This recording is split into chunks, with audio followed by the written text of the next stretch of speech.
I'm making this video because I got a comment on one of my recent videos.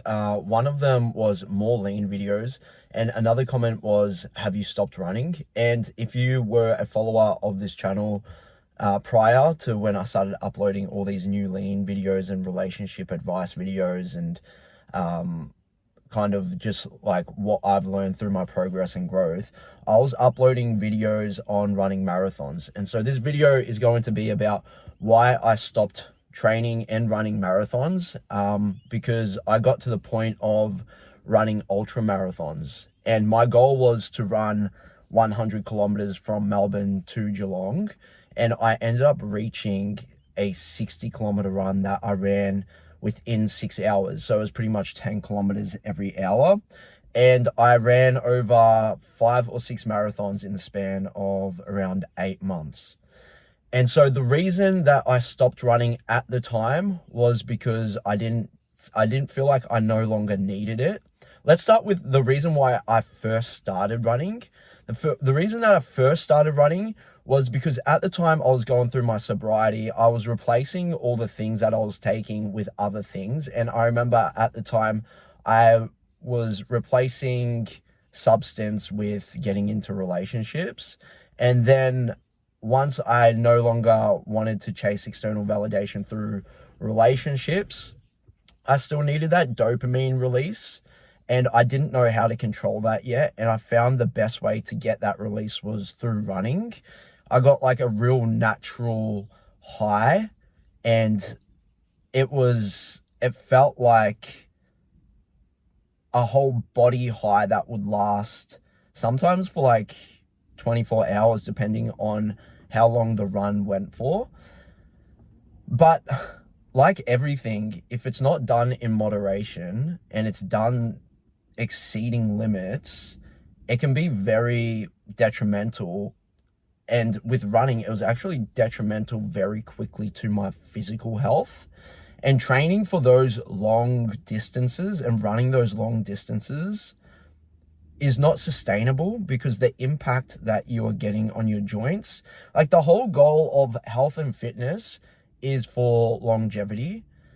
And what I was doing to my skin, my bones, my muscles, my physical exertion, even the amount of consumption that it took to be able to maintain these long runs was really just all too much.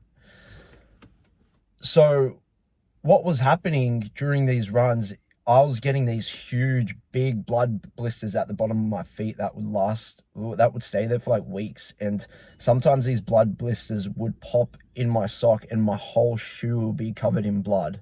Like, that's just one example. It was also very impactful on my joints and on my bones, because I'm constantly hitting the pavement. And it doesn't matter how much cushion you have at the bottom of your shoe. If you're running 60 kilometers and there's no amount of cushioning that's going to stop your shins from getting minor fractures in them called shin splints, or your knees like being really sore. And the amount of time that it took to recover from these runs would impact my day-to-day life at work. And even though it was impressive and I was inspiring people and showing people what you're physically capable of when you put your mental first, it was not the best for me.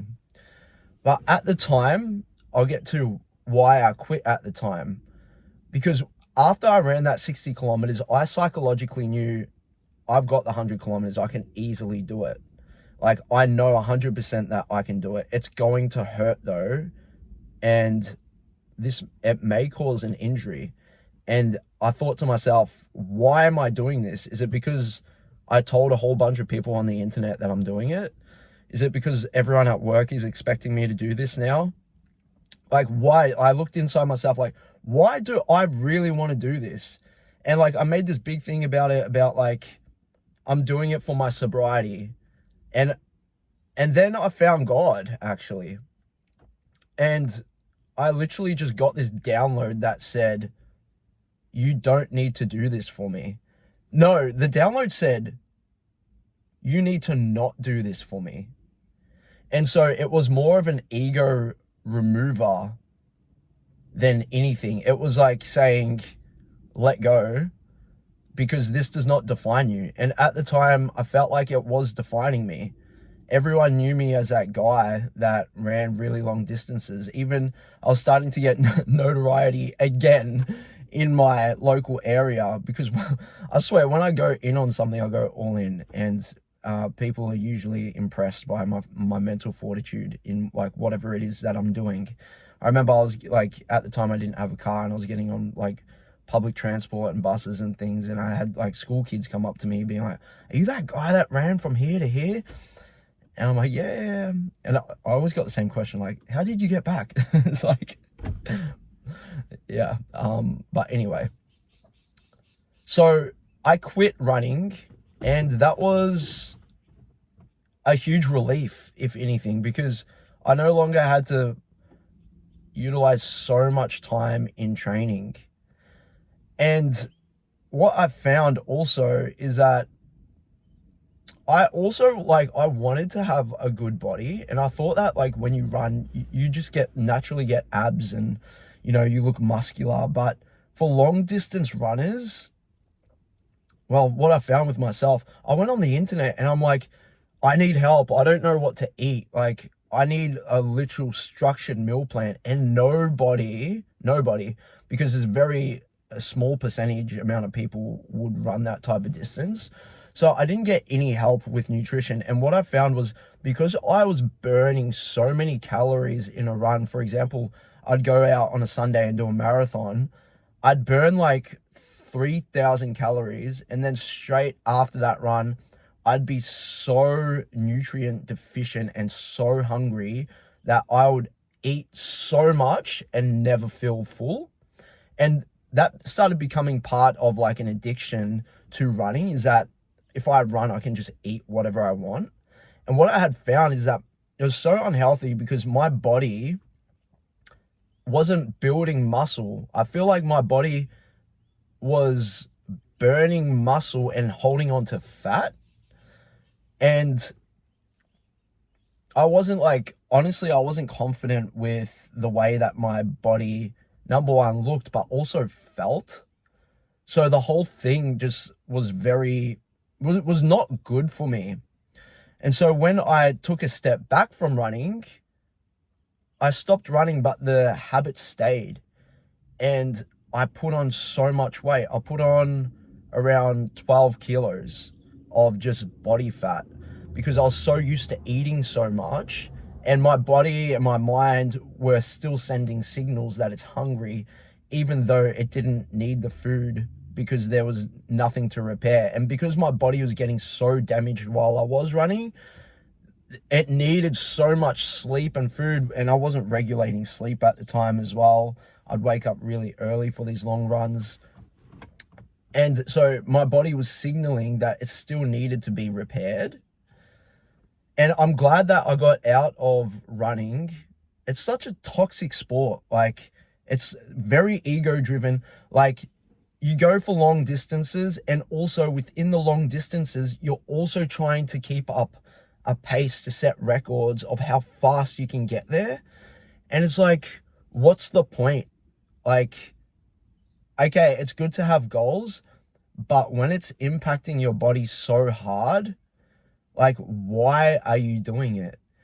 And I always thought, oh, well, if I'm a long distance runner and the world goes to crap and we don't need transport, I can run from A to B to get something. But like, it's literally not necessary at all for survival.